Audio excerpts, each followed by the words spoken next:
Welcome to intellectuals Avenue.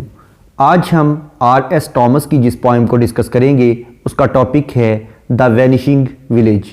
Vanishing का मतलब है तबाह होता हुआ, सफ़ाई हस्ती से मिटता हुआ, विलेज यानी गांव। ये पोइम 3 स्टेंजाज पर कंसिस्टेड है। फर्स्ट स्टेंजा ऑक्टेव है। ऑक्टेव 8 लाइंस पर कंसिस्टेड स्टेंजा को कहते हैं। सेकंड स्टेंजा क्विंटन है। क्विंटन 5 लाइंस पर कंसिस्टेड स्टेंजा को कहते हैं। और थर्ड या लास्ट स्टेंजा एक क्वाट्रेन है। क्वाट्रेन 4 लाइंस पर कंसिस्टेड स्टेंजा को कहते हैं। इस तरह से इस पोइम की टोटल लाइंस की स्ट्रेंथ है 17। फर्स्ट स्टेंजा में पोइट कहता है, स्केरसली बमुश्किल ही अ स्ट्रीट एक गली है, यानी ये जो गांव है उसका महल्लों को बयान कर रहा है। वो कहता है ये गांव बमुश्किल ही एक गली पर मुश्तमिल है। टू फ्यू हाउसेस, इसमें ज़रूरत से भी कम घर हैं, यानी ना होने के बराबर घरों की तादाद है। टू मेरिट द टाइटल, कि इसे गांव होने का लक़ब भी नहीं दिया जा सकता। ये गांव इस लक़ब पर भी पूरा नहीं उतरता, उस लक़ब के म्यार पर भी पूरा नहीं उतरता कि उसे एक गांव का दर्जा दिया जा सके, क्योंकि ये इतनी छोटी गली पर मुश्तमिल है और बहुत ही कलील घरों की तादाद है। जस्ट अ वे, बल्कि वो जो गली है वो तो महज एक रास्ता है। बिटवीन द वन टावर्न, एक शराब खाने, एंड द वन शॉप, और एक दुकान के दरमियान। यानी एक गली है जिसके 2 सिरे हैं। एक सिरे पर एक शराब खाना है और दूसरे सिरे पर एक दुकान है। इसके दरमियान एक छोटी सी गली है और ना होने के बराबर घर हैं। इसलिए ये गांव जो है ये गांव होने के लक़ब के म्यार पर भी पूरा नहीं उतरता। दैट लीड्स नोवेयर, और जो वो रास्ता है जो कि एक शराब खाने से शुरू होकर दुकान तक चलता है वो कहीं भी नहीं जाता। And falls at top of the short hill, और उस छोटी सी पहाड़ी पर ख़त्म हो जाता है। ईटन अवे, और वहाँ ये रास्ता खाया गया है, यानी मस्क हो चुका है। By long erosion of the green tide, उस सब्ज़े की जो पट्टी है उसके कटाव की वजह से वो रास्ता अब ख़त्म हो चुका है। यानी पहाड़ी पर जाते जाते आगे इस रास्ते पर बहुत ज़्यादा घास उग गई है, उस वजह से ये रास्ता मुकम्मल तौर पर ख़त्म हो चुका है। उसकी वजह ये है कि वहाँ जाने वाला कोई नहीं। अगर लोग आते जाते रहें तो वहाँ घास नहीं उग सकती, क्योंकि एक प्रोवर्ब है, एक मुहावरा है, अ रोलिंग स्टोन गैदर्स नो मोस। लेकिन वहाँ पर लोग क्योंकि बहुत ज़्यादा नहीं जाते, इसलिए लोगों की आमदोरफ्त ख़त्म होने की वजह से वहाँ बहुत ज़्यादा घास उग आई है, इसलिए वो रास्ता भी ख़त्म हो गया है। Of grass creeping perpetually nearer, और वो जो घास है क्रीपिंग वो रेंगती हुई आहिस्ता आहिस्ता आगे को जा रही है। परपेचुअली यानी मुस्तकिल तौर पर, नियरर वो करीब होती जा रही है। This last outpost of time past, वहाँ पर एक कोई पुलिस चौकी या चेक पोस्ट हुआ करती थी, वहाँ तक वो घास चली गई है। अब वो चौकी भी कायम नहीं रही और उस तक जाने वाला रास्ता जो है वहाँ पर भी घास उगने की वजह से मुकम्मल तौर पर वो रास्ता ख़त्म हो चुका है। सो लिटिल हैपन्स, इस गांव के छोटे छोटे वाक़यात हैं। द ब्लैक डॉग, जैसा कि एक स्याह रंग का कुत्ता, क्रैकिंग हिज फ्लीज, जो कि अपने पिस्सुओं को मार रहा है। इन द हॉट सन, सूरज की तपश में, इज़ हिस्ट्री। लेकिन ये छोटे से छोटा वाक़या जो था वो भी अब तारीख़ का हिस्सा बन गया है। यानी अब इस गांव में छोटे छोटे वाक़यात भी रोनमा नहीं होते येट। फिर भी यहाँ पर पोइट अब एक डिफरेंट बात कर रहा है, जिसके लिए उसने येट का वर्ड यूज़ किया है। वो कहता है फिर भी द गर्ल, एक लड़की है, who crosses from door to door moves to a scale, जो कि एक ख़ास सिमत में, एक ख़ास पैमाने पर एक दरवाजे से दूसरे दरवाजे तक जाती है। Beyond the bland days 2 dimensions, और इस साफ शफाफ दिन के 2 पहलुओं से बहुत दूर है।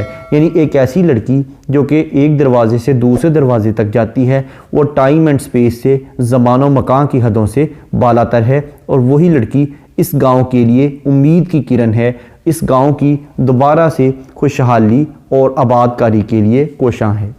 वो गांव को मुखातब करते हुए कहता है, स्टे ए गांव यहीं रुक जाओ, देन विलेज ए गांव यहीं रुक जाओ, फॉर राउंड यू, क्योंकि तुम्हारे गिर्द। अब यू जो है ये विलेज का प्रोनाउन है, उससे विलेज को मुखातब करते हुए कहा है, क्योंकि ए गांव तुम्हारे इर्द गिर्द स्पिन्स गर्दश करता है। ऑन अ स्लो एक्सिस, अपने मदार में सुस्त रवि के साथ अ वर्ल्ड एज वास्ट, एक दुनिया की तरह वसी, यानी ए गाँव तुम रुक जाओ क्योंकि ये जो वसीओ रीज़ दुनिया है इसका पूरे का पूरा मदार बड़ी सुस्त रवि से तुम्हारे ही गिर्द गर्दश करता है।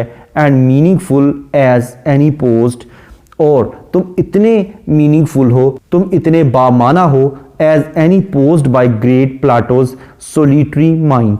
प्लाटो यानी अफलातून, सोलिटरी यानी तन्हा, और ये तसव्वुर सबसे पहले अफलातून के तन्हा जहन में आया था। ये तसव्वुर महज अकेले अफलातून के दिमाग ने ही पेश किया। वो ये कहना चाहता है कि प्लेटो यानी अफलातून ने सबसे पहले ये तसव्वुर दिया था कि दुनिया की तरक्की देहातों पर मुश्तमिल है, क्योंकि अगर गांव तरक्की करेगा तो इससे शहर तरक्की करेंगे और शहरों की तरक्की से मुल्क तरक्की करते हैं। लेकिन इसके बरक्स अगर देहात या गांव तरक्की करना छोड़ देंगे तो इससे शहरों की और आहिस्ता आहिस्ता मुल्कों की तरक्की भी रुक जाएगी, और जब मुल्कों की तरक्की रुकेगी तो पूरी की पूरी दुनिया की तरक्की अज खुद रुक जाएगी। इसलिए ए देहात ए गाँव तुम पूरी दुनिया की तरक्की का मरकज़ व महवर हो, तुम्हारे गिर्द पूरी दुनिया की तरक्की गर्दिश करती है।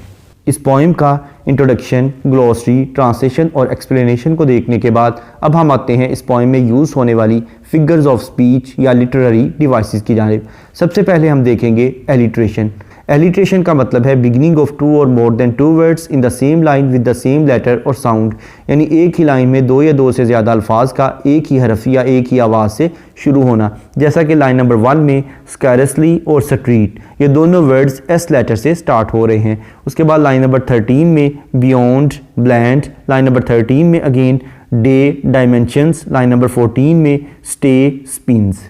नेक्स्ट है कॉन्सोनेंट्स। कॉन्सोनेंट्स का मतलब है use of same consonant letter in the different words of the same line, यानी एक ही लाइन के मुख्तलिफ अल्फाज में एक ही कॉन्सोनेंट लेटर का इस्तेमाल करना। जैसा कि लाइन नंबर 2 में मेरिट, जस्ट, बिटवीन, इन तीनों वर्ड्स में टी लेटर यूज़ हुआ है जो कि एक कॉन्सोनेंट लेटर है। उसके बाद लाइन नंबर 8 में लास्ट, आउटपोस्ट और पास्ट, इन तीनों वर्ड्स के एंड पर टी लेटर यूज़ हुआ है जो कि कॉन्सोनेंट लेटर है। नेक्स्ट है एसोनेंस। एसोनेंस का मतलब है use of same vowel letter in the different words of the same line, यानी एक ही लाइन के मुख्तलिफ अल्फाज में एक ही वावल लेटर का इस्तेमाल करना। जैसा कि लाइन नंबर 2 में मेरिट और लिटिल, इन दोनों वर्ड्स में आई लेटर यूज़ हुआ है जो कि एक वावल है। उसके बाद लाइन नंबर 5 में ऑफ, शॉर्ट, लाइन नंबर 16 में एंड, एज, एनी।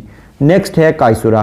कायसुरा का मतलब है कि अगर पोइट कोई पंक्चुएशन मार्क यूज़ करते हुए किसी लाइन में पॉज या ब्रेक ले यानी वक्फा ले तो उसे कायसुरा कहते हैं। जैसा कि लाइन नंबर 1 में स्कीरसली अ स्ट्रीट के बाद कॉमा यूज़ हुआ है, और लाइन नंबर 9 में सो लिटिल हैपन्स के बाद सेमीकोलन यूज़ किया गया है। नेक्स्ट है एंजम्मेंट। एंजम्मेंट का मतलब है कि अगर किसी लाइन को पढ़ने के बाद उसकी प्रॉपर अंडरस्टैंडिंग डेवलप ना हो बल्कि इसके लिए नेक्स्ट लाइन की सपोर्ट की ज़रूरत हो तो ऐसी लाइन को रन ऑन लाइन कहते हैं और इस टेक्निक को एंजम्मेंट कहते हैं। इसके बरक्स अगर किसी लाइन को पढ़ने के बाद उसकी प्रॉपर अंडरस्टैंडिंग डेवलप हो जाए तो ऐसी लाइन को एंड स्टॉप लाइन कहते हैं। अब हम आते हैं वापस एंजम्मेंट की जानिब। इस पोइम की तकरीबन ज़्यादातर लाइन्स जो हैं वो रन ऑन लाइन है। जैसा कि पोइट फर्स्ट लाइन में ही कहता है स्केरसली अ स्ट्रीट, बामुश्किल ही एक गली है, टू फ्यू हाउसेस, और ना होने के बराबर घर हैं। अब वो घर कहाँ हैं, किस गली की बात कर रहा है और वो कितने घर हैं और वो गली की क्या सिचुएशन है, वो सेकंड लाइन में बयान करता है। To merit the title just away, कि इसे एक गांव होने का लक़ब भी नहीं दिया जा सकता। जस्ट अवे बिटवीन, महज एक रास्ता है दरमियान में। अब किसके दरमियान रास्ता है इसे समझने के लिए नेक्स्ट यानी थर्ड लाइन की सपोर्ट की जरूरत होगी, जिसमें वो कहता है the one town and the one shop, यानी एक शराब खाने और एक दुकान के दरमियान एक छोटी सी गली है। नेक्स्ट है एपोस्ट्रॉफी। एपोस्ट्रॉफी का मतलब है कि अगर पोइट किसी को डायरेक्ट एड्रेस करे, डायरेक्ट मुखातब करे तो उसे एपोस्ट्रॉफी कहते हैं। जैसा कि लाइन नंबर 14 में वो कहता है stay then village for round you spin, ए गाँव यहीं रुक जाओ, यानी वो देहात को या गाँव को मुखातब करता है।